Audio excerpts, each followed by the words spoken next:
Hello everyone, welcome back to tell. ఈరోజు Saturday కాబట్టి మనం తెలుగు సెంటెన్సెస్ని ఇంగ్లీష్లో ఎలా ఎక్స్ప్రెస్ చేయాలో, అది కూడా ఫార్మల్ అండ్ ఇన్ఫార్మల్గా ఎలా ఎక్స్ప్రెస్ చేయాలో తెలుసుకుంటూ ఉంటాం. ఇక్కడ డిస్ప్లే చేస్తున్న ఈ సెంటెన్సెసే ఈరోజు మనం తెలుసుకుంటాం ఎలా ఎక్స్ప్రెస్ చేయాలని. So without getting any late, let us get into our today's class.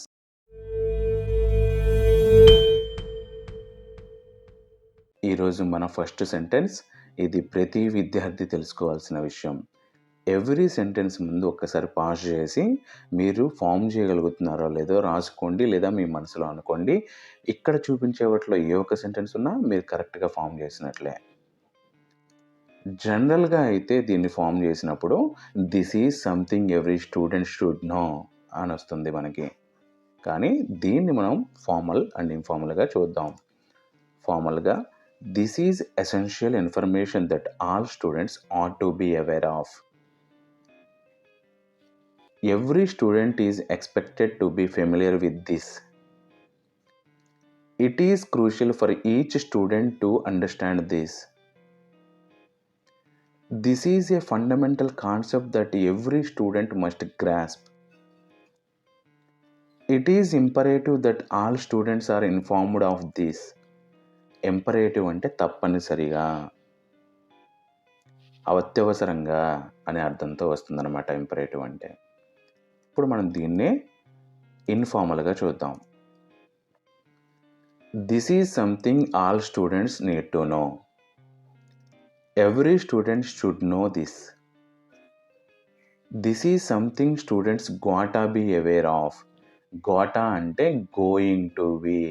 Going టుని షార్ట్కట్లో గోటా అంటాం అనమాట. మరి ఇన్ఫార్మల్ కదా, అలా వాడేయచ్చు మనం. Next, all students should know this.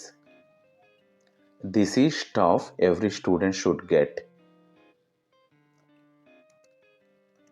Next sentence, బాధపడుతూ కూర్చుంటే బాధలు తీరవు. సో దీన్ని ఒకసారి పాజ్ చేసి మీరు ఓన్గా ఫామ్ చేయగలుగుతున్నారో లేదా చూసుకోండి.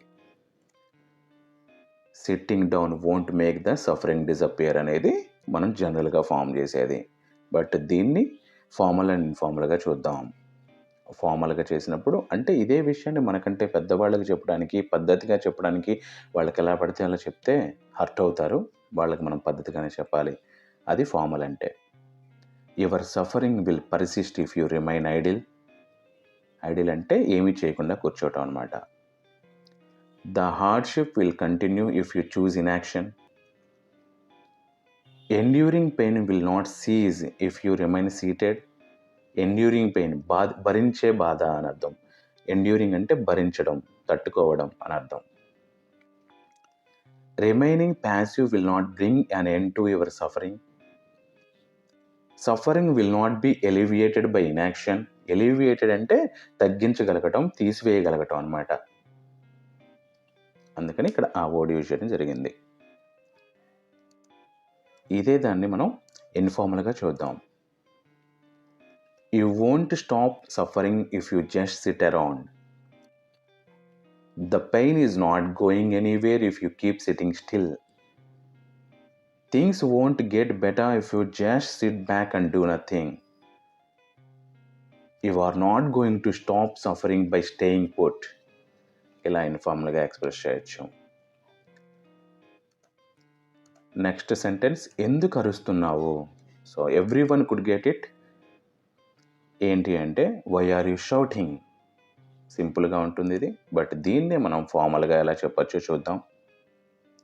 Is there a reason you are raising your voice. అంటే మనకంటే పెద్దవాళ్ళని పద్ధతిగా అధికారికంగా అడగలేము, ఇలా డైరెక్ట్గా అడగలేము. మనం వాళ్ళని పద్ధతిగానే అడగాలి, అప్పుడు మనకి ఫార్మల్ యూజ్ అవుతుంది.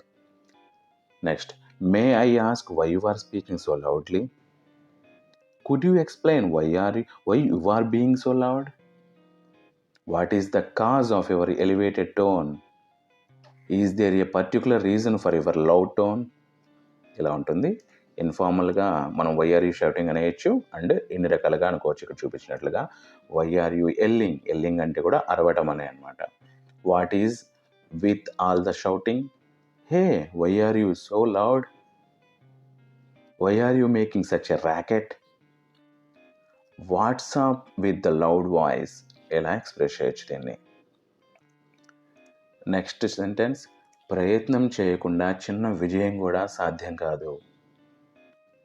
Without effort even small success is not possible. దీన్ని ఫార్మల్గా చూద్దాం. Success no matter how minor cannot be achieved without effort.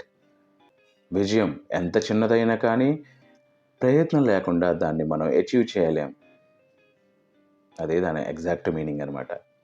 Even the smallest achievement requires some degree of effort. Without putting in effort it is impossible to attain even modest success. Any level of success, however small, necessitates effort. అక్కడ చూడండి, necessitates అవసరాన్ని కల్పిస్తుంది అని అర్థం అంట. అంటే ప్రయత్నమునే అవసరాన్ని కల్పిస్తుంది, దాని మీనింగ్ అది. Effort is essential to accomplish even the most minimal success. Accomplish అంటే సాధించగలగడం. దీన్నే ఇన్ఫార్మల్గా చూద్దాం. You can't even get a little success if you don't try. Without trying you won't get anywhere, not even a bit. Even small wins need you to put in some effort. If you don't put in the work you won't even succeed a little. You have got to put in effort if you want to achieve even the tiniest bit of success. ఇలా express చేయొచ్చు దీన్ని. Next sentence, ప్రయత్నిస్తే గెలుపు ఎప్పటికీ అసాధ్యం కాదు. Victory is never impossible if you try. దీన్ని ఫార్మల్గా చూద్దాం. Success is unattainable without effort, but it is always possible with perseverance. Perseverance అంటే నిరంతరం కష్టపడుతూ దానికోసం ప్రయత్నిస్తూ ఉండటం అన్నమాట. Victory requires effort, yet with determination it remains within reach. Determination అంటే సంకల్పం. అంటే ఒక సంకల్పంతో గెలుపు కోసం ప్రయత్నిస్తే గెలుపు ఖచ్చితంగా మనకి అంది తీరుతుంది. Effort is essential for success, though with persistence victory is achievable. Without exertion, achieving success is unlikely, but with sincere attempts, it can be realized. Effort is the key to success, but consistent attempts make victory possible. దీన్నే ఇన్ఫార్మల్గా చూద్దాం.